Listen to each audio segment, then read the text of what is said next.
Hello दोस्तों, आप सभी का एक नए वीडियो में स्वागत है। दोस्तों, आप सभी के लिए मैं जो आप लोगों का एग्जाम होने वाला है पेपर आउट वीडियो लेकर के आ गया हूं। दोस्तों, डीएलएड फर्स्ट सेमेस्टर में हमने पढ़ाए थे, 4 से 5 वीडियो मैंने बनाए थे। अगर आप लोगों को भरोसा नहीं है तो वहां से आप लोग देख लीजिएगा। मैंने 13 से 14 क्वेश्चनों का वादा किया था, लेकिन इस बार लगभग 16 क्वेश्चंस उसी पेपर आउट वीडियो से आए थे। और थर्ड सेमेस्टर की आप लोगों के लिए पेपर आउट वीडियो हम लेकर के आ गए हैं। ये आप लोगों की सेकेंड क्लास है। हम क्वेश्चंस लेकर के आए हैं, प्रीवियस ईयर के क्वेश्चंस होंगे और उस पर आधारित दोस्तों, क्योंकि हर बार आप लोगों के प्रीवियस ईयर के क्वेश्चन रिपीट होते हैं, समझना है कि कैसे आप लोगों को करना है। दोस्तों, यकीन करिए पेपर यहीं से आएगा। चलिए दोस्तों, शुरू करते हैं। आज का क्वेश्चन है पहला कि यदि 5, 15, x एवं 105 समानुपाती हैं तो x का मान ज्ञात करिए। क्या बोला दोस्तों कि 5, 15, x और 105 यही है, ये आपस में क्या है, समानुपाती हैं। इसका मतलब ये हो जाएगा, सॉरी यहां पर 5 रहेगा, ये जो है 5 और 15 हो गए और ये आपस में क्या है दोस्तों, समानुपाती हैं। तो मैंने समानुपात का चिन्ह लगा दिया। 5, 15 को मैं लिख सकता हूं, देखिए 5 अनुपात है, अनुपात का मतलब 5/15। समानुपात को मतलब बराबर लिख सकता हूं, यहां हो जाएगा x और बटा क्या हो जाएगा 105। इस तरीके से हो जाएगा। अब अगर आपको काटना है दोस्तों तो यहां पर देखिए आप तिर्यक गुणा कर सकते हैं, देखिए, या फिर इसे 5 एकम 5, 5 तियां 15 हो जाएगा। अब 3 का x में गुणा करेंगे तो कितना होगा, 3x बराबर 105 का, यहां पर कुछ नहीं तो 1 बचेगा ना, 5 एकम 5, 5 तियां 15, तो 105 हो जाएगा। यहां से x का मान अगर हम निकालेंगे तो यहां पर भाई कट जाएगा, देखिए 35 तियां 105, 35 बार में कटेगा ना, क्योंकि यहां पर 3 क्या है, गुणा में इधर आएगा, बराबर किधर आएगा तो क्या होगा, भाग में चला जाएगा, तो 35 आपका आ जाएगा। इस तरीके से आप कर सकते थे। ध्यान रखिए दोस्तों, अगर इस तरीके से भी आप कर सकते थे कि अगर जैसे 4 नंबर दिए हैं, अगर ये आपस में समानुपाती हैं तो बाह्य पदों का गुणनफल बराबर होता है आंतरिक पदों का गुणनफल। बाह्य मतलब बाहरी पद, तो यहां बाहरी संख्या ये 5 है, ये है, ठीक है ना। अगर ये देखिए, अगर मैंने लिखा, अगर ये समानुपाती हैं, मैंने ऐसे लिख दिया समानुपाती हैं, तो यहां पर हम लिख सकते थे कि अतः बाह्य पदों का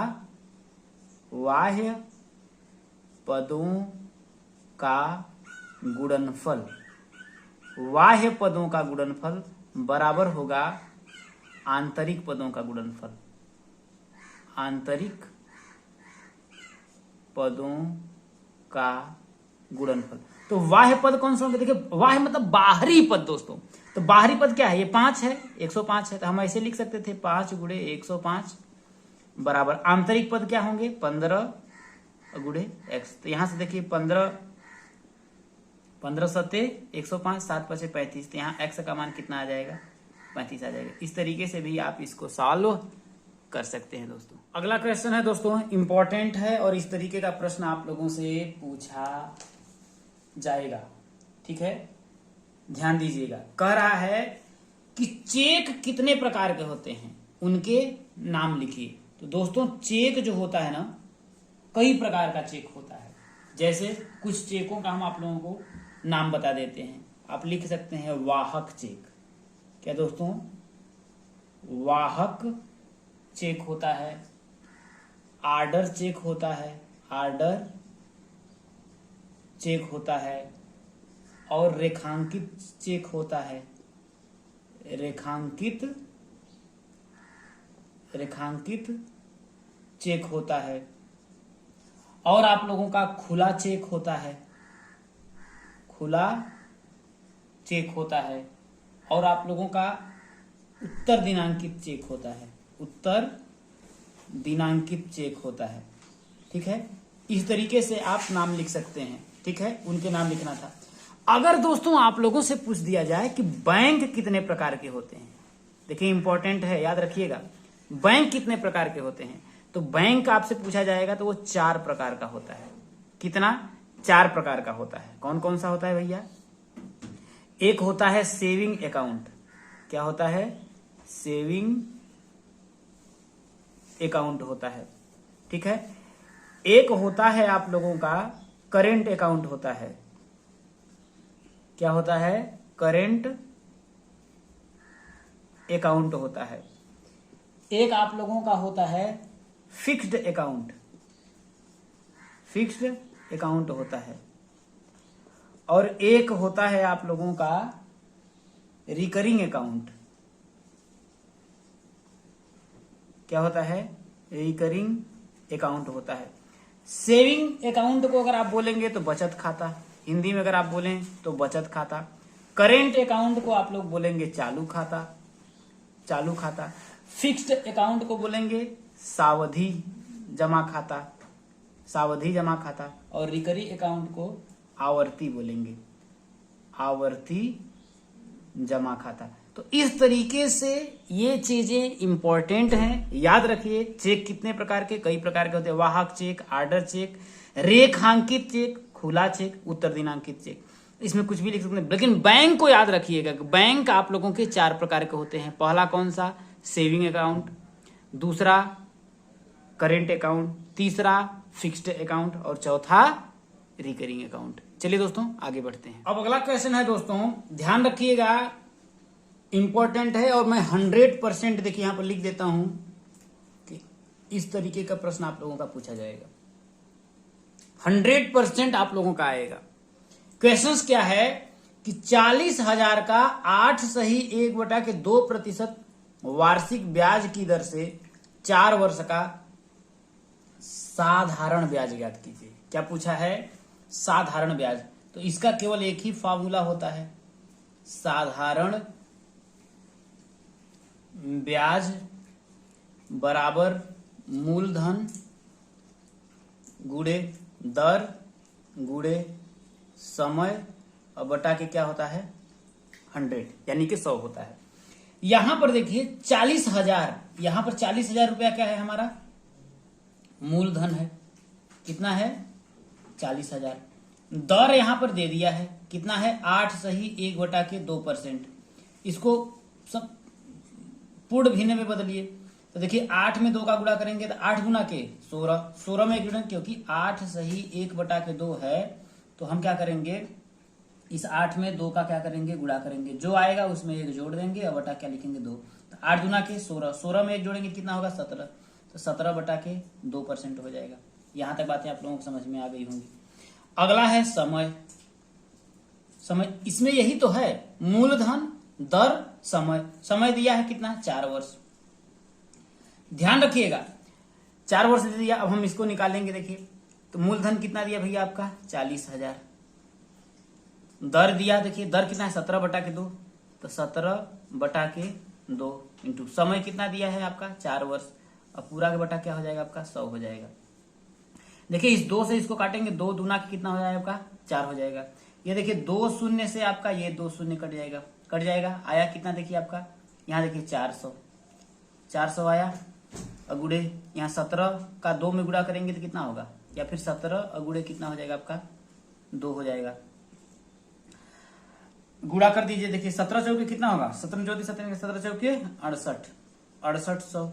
उसमें फिर 2 का गुणा कर दीजिए, कितना हो जाएगा? 8 दूना के 16, 6 दूना के 12, 1 13। इतना जो हो जाएगा, इतना रुपया इसका क्या होगा आपका? 13,600 रुपए क्या होगा आपका? साधारण ब्याज होगा। तो ध्यान रखिएगा, इस फॉर्मूले को ध्यान रखना है आपको कि इसमें से देखिए या तो साधारण ब्याज दे देगा, मतलब कि 3 चीजें उसको देना ही देना है। साधारण ब्याज दे देगा, मूलधन दे देगा, दर दे देगा, समय पूछ लेगा। समय पूछ लेगा तो अगर यहां से हम समय बराबर नहीं निकाल सकते हैं कि समय बराबर करेंगे तो ये जो 100 का होगा साधारण ब्याज में गुणा होगा, तो 100 और गुणे क्या होगा? साधारण ब्याज, साधारण ब्याज। अब बटा ये मूलधन और दर कहां चला जाएगा आपका? नीचे चला जाएगा। ये पूछ लेगा। अगर आपसे दर पूछ दिया, अगर आपसे क्या पूछ दिया? दर पूछ दिया। अगर दर आपसे पूछा तो 100 का साधारण ब्याज में गुणा हो जाएगा, तो वही 100 गुणे क्या होगा? साधारण ब्याज। अब बटा के भाई दर पूछा है तो मूलधन और समय कहां चला जाएगा आपका? नीचे चला जाएगा। मूलधन और गुणे समय आपका नीचे चला जाएगा। और अगर आपसे समय पूछ दिया, अगर आपसे समय पूछ दिया तो समय अगर पूछ दिया तो वही साधारण ब्याज गुणे 100, यहां मूलधन इंटू दर हो जाएगा। समय तो दे दिया, दर दे दिया।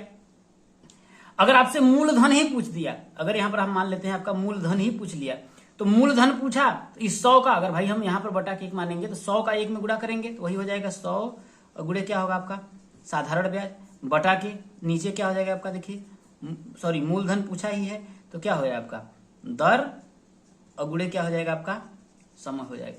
केवल एक फॉर्मूला, साधारण ब्याज बराबर मूलधन गुणे दर गुणे समय बटा के 100, अगर ये पूछ देगा तो 3 मान आपको सदैव देगा और उसकी सहायता से आप पूरे मान को निकाल सकते हैं। उम्मीद है आप लोगों को समझ में आ गया होगा। अगला क्वेश्चन है दोस्तों आप लोगों का कि a plus B plus C का whole square plus 2abc a minus B minus C a minus B minus C का होल स्क्वायर के गुणनखंड कीजिए। कैसे आप करेंगे इन प्रश्नों को, ठीक है। बहुत ही ध्यान से देखना है आप लोगों को और समझना है दोस्तों। अगर मैं इस पूरे को a प्लस बी प्लस सी को अगर मैं x मान लूं और a माइनस बी माइनस सी को अगर मैं y मान लूं, तो यहां पर भी a प्लस बी प्लस सी है तो यहां पर भी तो आपका x हो जाएगा, यहां पर a माइनस बी माइनस सी है तो यहां पर आपका y हो जाएगा। तो क्या आपको दिख रहा है, आप देखेंगे कि क्या दिख रहा है कि x का स्क्वायर, अगर यहां पर पूरे को मैंने x माना तो x का स्क्वायर प्लस यहां देखिए 2 है, 2 a plus B plus C की जगह पे आपका x है, a minus B minus C की जगह आपका y है plus a minus B minus C की जगह पे आपका y है, उसका स्क्वायर है। ये किसका आपको फॉर्मूला, किसी का फॉर्मूला आपको नहीं दिख रहा है, आपको समझ में आएगा कि a square plus B square plus 2ab यानी कि x प्लस y का होल स्क्वायर का फॉर्मूला है कि नहीं है। आप बोलेंगे हाँ बिल्कुल है। तो जब यहां पर x था और यहां पर y था तो आया x प्लस y का होल स्क्वायर, लेकिन इस x के जगह पे क्या है आपका a प्लस बी प्लस सी, तो आप लिखेंगे a प्लस बी प्लस सी। भाई इस x था तो यहां पर x हुआ, लेकिन इस x के जगह पे क्या है a plus B plus C plus है प्लस y की जगह है क्या है a minus B minus C, तो यहां लिखेंगे a minus B minus C. अब इस पूरे का क्या हो जाएगा आपका होल स्क्वायर। आप कर सकते हैं दोस्तों, बोलेंगे हाँ कर सकते हैं। करेंगे तो देखिए b से आपका b कट जाएगा, c से आपका c कट जाएगा, बचेगा क्या देखिए यहाँ पर a है और यहाँ पर a में a जोड़ेंगे तो कितना होगा आपका 2a और 2a का क्या हो जाएगा आपका होल स्क्वायर हो जाएगा। क्या हो जाएगा आपका होल स्क्वायर हो जाएगा। तो देखिए जैसे हमको एक्स स्क्वायर होता है तो हम लिखते हैं x इंटू एक्स, वैसे ही अगर हमने 2a का होल स्क्वायर लिखा है तो इसका मतलब क्या होगा 2a इंटू 2a। तो अचर का अचर में गुणा करेंगे तो अचर का अचर यानी कि 2 का 2 में गुणा करेंगे तो कितना होगा 4, और चर का चर में तो a का a में गुणा करेंगे तो कितना हो जाएगा a स्क्वायर, यानी कि यहाँ पर हो जाएगा 4a स्क्वायर, और यही आपका क्या हो जाएगा दोस्त आंसर हो जाएगा।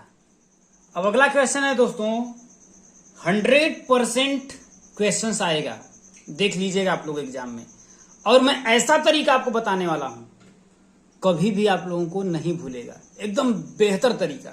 इससे बेस्ट तरीका मैं यकीन करूंगा कि कोई भी नहीं होगा।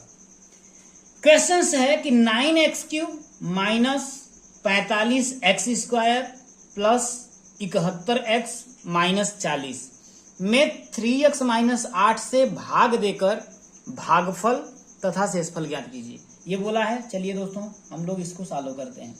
क्या है आपका देखिए, यानी कि इसको समझने का पहले क्वेश्चंस को समझिए। जैसे अगर मैंने ये कहा कि कोई संख्या अगर हमारी 40 हो गई, अगर इस 40 को मैं 13 से भाग दूं, किससे, जैसे मैंने कहा मैं 40 में 13 से भाग दीजिए, 13 से भाग दे करके भागफल लिखिए और शेषफल लिखिए।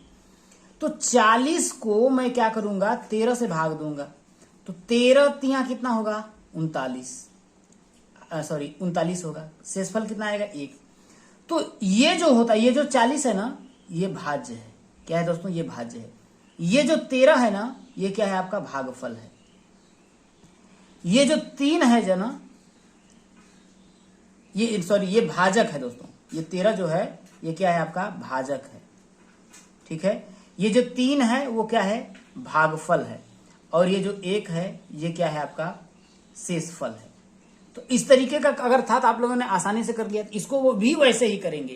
क्या है आपका, देखिए 9x³ माइनस 45x का स्क्वायर प्लस 71x माइनस का 40। भाग किससे देना है दोस्तों, 3x माइनस का 8। ऐसे प्रश्नों को सॉल्व करने के लिए आप ये जो आपका भाज्य है इसका पहला वाला अंक आपको ले लेना है, क्या है 9x³, और जो भाजक है इसका भी पहला वाला अंक ले लेना है 3x। आप बताइए कि 3x में मैं किस संख्या का गुणा करूं कि हमको 9x³ मिल जाए। क्या बोला कि इस 3x में मैं किस संख्या का गुणा करूं कि हमें 9x³ प्राप्त हो जाए।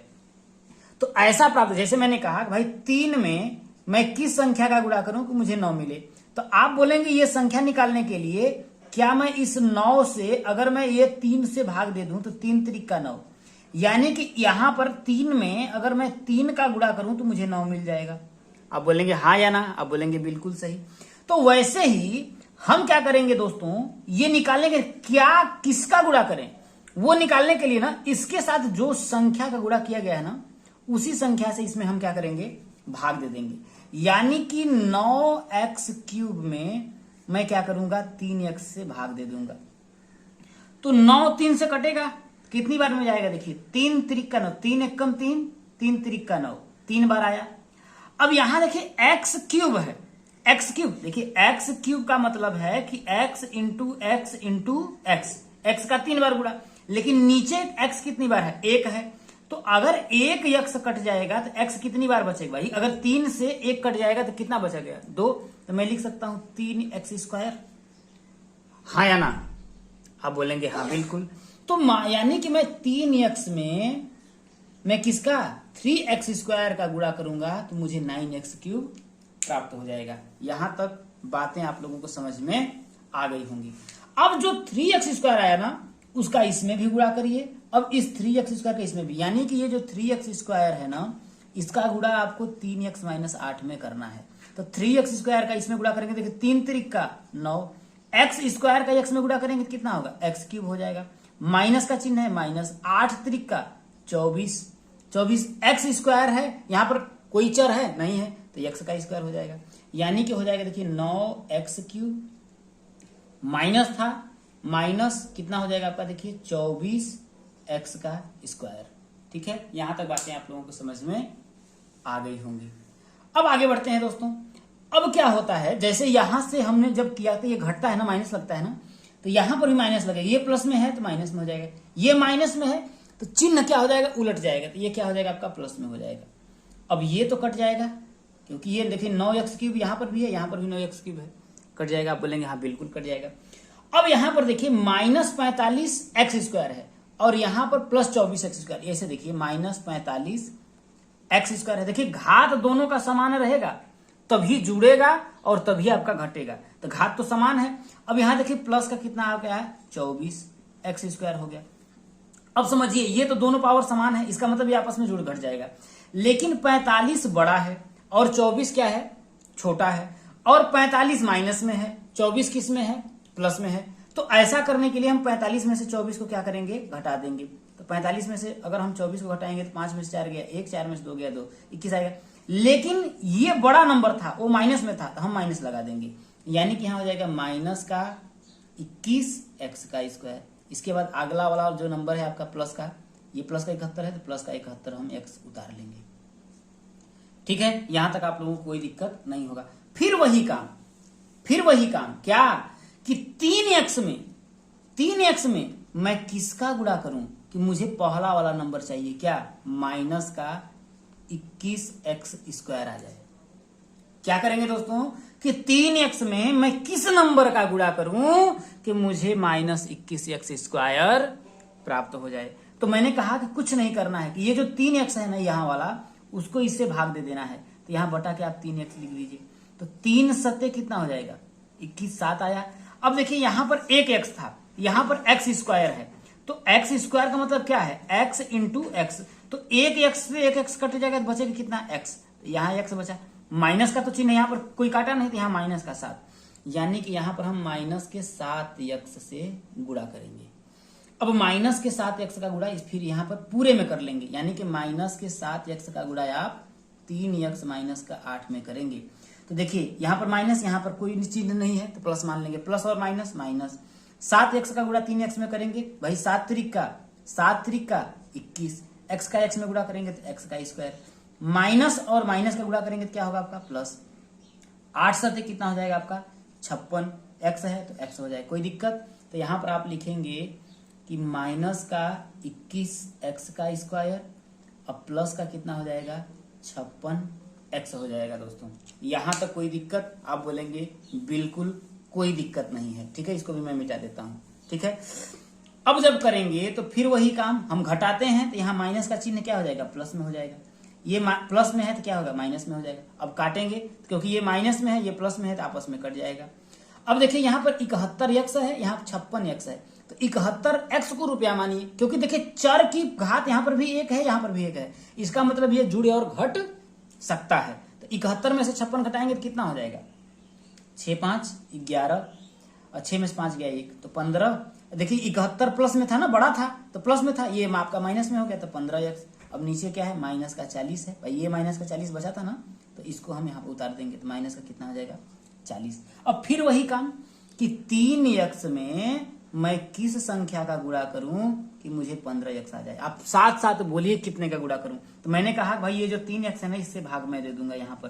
तो देखिए एक्स से आपका एक्स कट जाएगा, 3 5 15, कितना आया आपका 5 आया। यहाँ प्लस का हम क्या करेंगे, क्योंकि 5 आया है ना, प्लस में आया है, तो प्लस का यहाँ पर 5 लिखेंगे।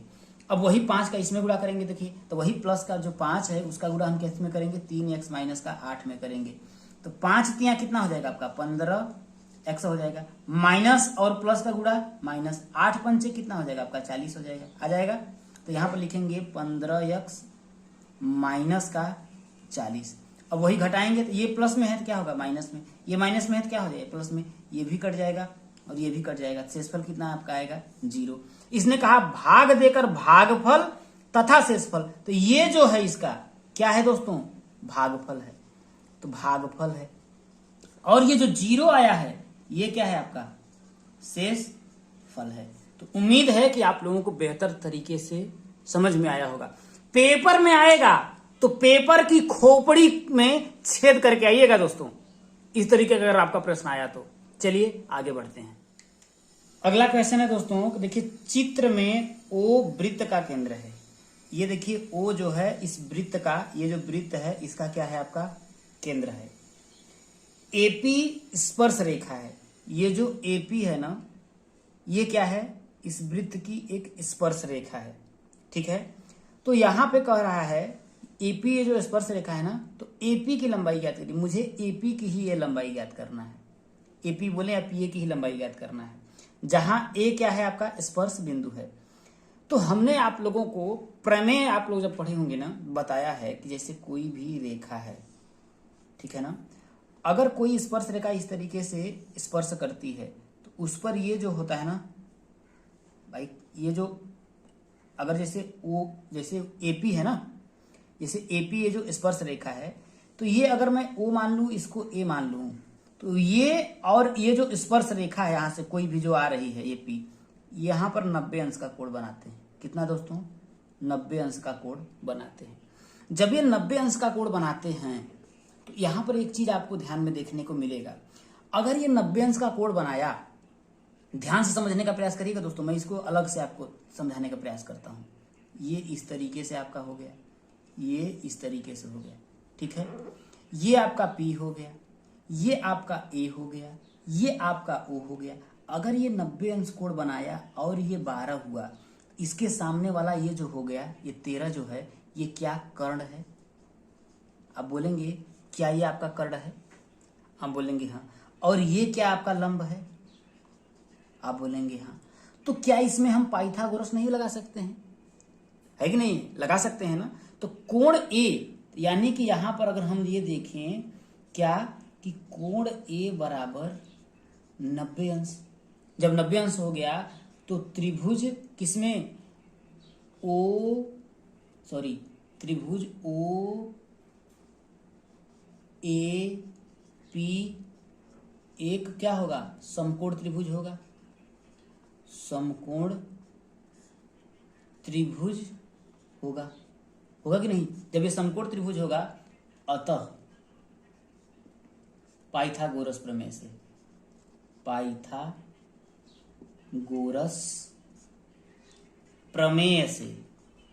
पाइथागोरस प्रमेय से आप क्या कहेंगे कि ये जो इसके सामने की ये भुजा ओपी है वो क्या है, कर्ण। तो मैं लिख दूंगा कर्ण का स्क्वायर बराबर लंब का स्क्वायर प्लस का आधार का स्क्वायर। कर्ण कितना दिया आपका 13, यहाँ पर मैं लिख दूंगा 13 का स्क्वायर बराबर लंब कितना दिया, देखिए 5 है ना। या फिर आप इसको ऐसे पहले लिख लीजिए, ज्यादा आपको बेहतर समझ में आएगा। क्या, ओपी का स्क्वायर, कर्ण मतलब ओपी का स्क्वायर बराबर लंब मतलब ओए का स्क्वायर प्लस एपी का स्क्वायर। ओपी का स्क्वायर कितना दिया, देखिए 13, यहाँ हो जाएगा 13 का स्क्वायर बराबर ओए 5 का स्क्वायर प्लस एपी का स्क्वायर। 13 का स्क्वायर कितना होगा आपका 169 हो जाएगा। कितना हो जाएगा दोस्तों, 169 हो जाएगा बराबर 5 का स्क्वायर कितना हो जाएगा 25 हो जाएगा प्लस हो जाएगा आपका एपी स्क्वायर। यहाँ एपी का ही तो मान मुझे चाहिए, इसको मुझे इधर भेजना पड़ेगा। तो यहां से देखिए अगर मैं करूं एपी का स्क्वायर बराबर तो 169 माइनस का मैं क्या करूंगा 25 करूंगा, घटा लीजिए। तो एपी का स्क्वायर बराबर 169, 9 में से 5 गया मतलब कितना आ जाएगा आपका 144 आ जाएगा। तो एपी बराबर अगर हम करें तो ये करड़ी में चला जाएगा, कितना होगा 144, और 144 को करड़ी से बाहर निकालेंगे वर्गमूल होगा बराबर कितना आएगा 12 हो जाएगा। किस में है ये, सेंटीमीटर में है, तो ये सेंटीमीटर हो जाएगा। यानी कि आपको एपी की लंबाई या पीए की जो लंबाई होगी वो कितना होगा 12 सेंटीमीटर होगा। तो आज दोस्तों इतना ही क्वेश्चंस कराते हैं, रिवीजन कर लीजिएगा दोस्तों। इस तरीके का प्रश्न 100% आएंगे और मैं आपसे 12 से 13 क्वेश्चन के लिए गारंटी दे रहा हूं दोस्तों, तो यकीन करिए यहीं से आएंगे। और हर बार प्रीवियस ईयर क्वेश्चनों को रिपीट किया जाता है, केवल नंबर आपके चेंज हो जाएंगे। यहाँ पीए का मान जैसे यहाँ पर आपका 13 हो गया 12 दे देगा, है कि नहीं, बस यही चेंज रहता है दोस्तों। और अगर आपने हमारे व्हाट्सएप ग्रुप को नहीं ज्वाइन किया है तो डिस्क्रिप्शन में आप लोगों को उसकी लिंक मिलेगी दोस्तों, ज्वाइन जरूर करिएगा। चैनल पे नहीं होगा दोस्तों, हमारे यूट्यूब चैनल टॉपर्स एकेडमी को सब्सक्राइब करिएगा। चलिए दोस्तों मिलते हैं अगली वीडियो में, जय हिंद।